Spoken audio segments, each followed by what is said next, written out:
Okay, so now we want to add a couple of details to our cake. And details on cake usually come in the form of frosting. And frosting is 3D. It sticks out from the cake. So whatever we add, it's important that it looks like it's coming out from the edge of the cake. So I'm going to start here. Maybe I'm going to make a kind of a swoop coming down and up. And in order to start to make this 3D, have it come out past the edge of the cake. And that's going to be the beginning of it looking 3D. What's really going to make it look 3D is when we start to add shadow. And we'll talk about that later.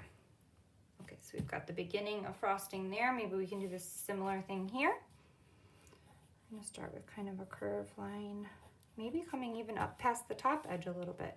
That'll also make it feel like it has form. And then it's going to swoop down. And then the other part that's important is if it stops right there, it just looks flat, right? If it stops right at the edge of the cake. So we want it to come out past the edge of the cake to make it feel three-dimensional. Like it kind of swoops back around the other side there. See how having it come past the edge of the cake makes it feel more realistic. That's better. So now it looks like it's swooping up the other side. Another simple detail is just like little spirals. We could add some little spirals here. So I usually start with just a single line, but a single line doesn't show any form. I gotta add a second line to make it feel 3D. Can't really add too much more form to that right now. We'll have to add more form when we add shadows. Same thing over here. Should we have it swooping in the other way? There we go.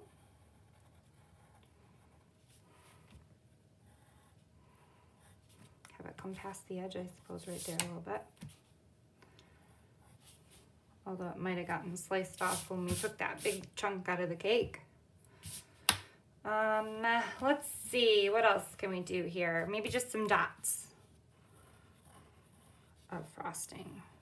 And again, I'm coming out past the edge and down past the bottom.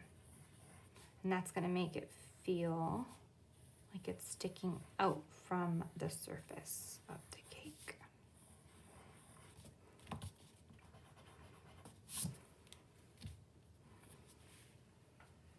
And we want to erase anything that we wouldn't be able to see through.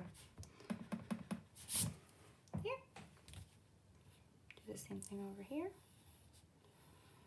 Circles. If we want to make it look like one circle's behind another one,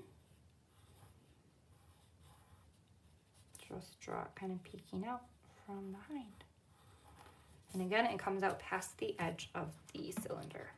Make it feel like it's popping out. That's a pretty good start. Now we got to think, like a lot of times cakes will have something on the top, right? Some detail or at least a candle. Maybe we'll do like a fancy edge going around the top of the cake here. But I don't want to get too fancy. Maybe something simple. Maybe just like little swoops. We'll call them swoops. I don't know what else to call them. Swoop. So I'm starting with just the top of the swoop. But we've got to start making it feel more 3D because right now it feels flat. We've got to think of the bottoms of the swoops too and how they end. And if we have them come slightly down under the edge of the cylinder, it'll make it feel more like it's popping out. See how that gives it more of that feeling of 3D. Now this is an important one here. Turning that corner is a little tricky. We're gonna make it come out past the side and then swoop back around. You have to imagine how it would be. We don't want it to look like it's falling off the back of the cake, so we need to make sure that it's on the inside of the back edge. These are not feeling the same as the ones in the front.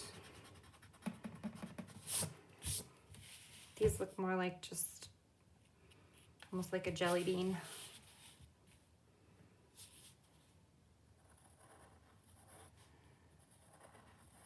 That's better.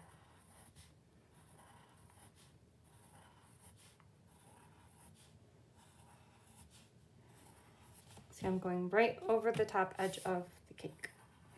And then I'll erase that line later. And then as it comes around this edge, this is where it gets a little tricky. I'm going to take a minute and erase in here.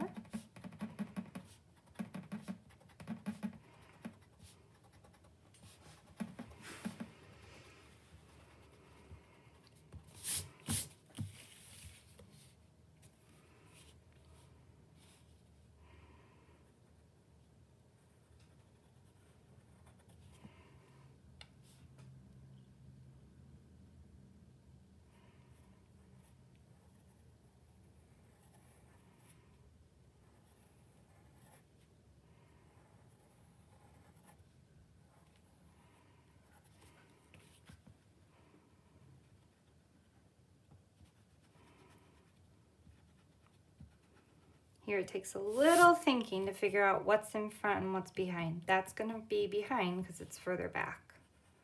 So I'm going to see more of that shape. This one's going to look like it's behind the other one.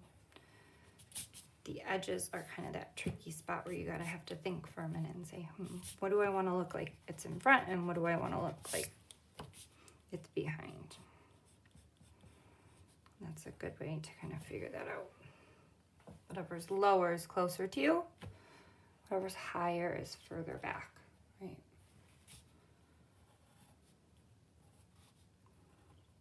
All right, so I think that's looking pretty good. And now we have to figure out, what do we want to put in the middle?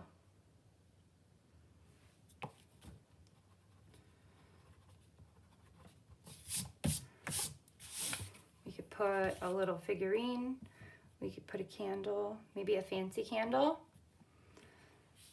Maybe I'll make a fancy candle. Maybe I'll make 2 fancy candles so I can put one over here. I'm just gonna draw the bottom edge of it and maybe one over here. And the reason I'm starting with a curved line is because I want the candles to look round, just like we did with our cake, right? We made it look round. Maybe I even do, maybe there was a candle here and it's gone now. Maybe I'll do 3 fancy candles. Maybe do 1, 2, 3, and then there was a 4th one there. So wherever we want to start our form, we're going to put a little curve, just like we did with our cake. We're going to draw the sides of it.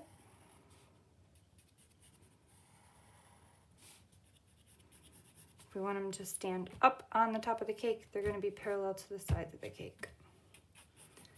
It's really tricky to draw something laying down flat on the cake, so we're going to avoid that for this project.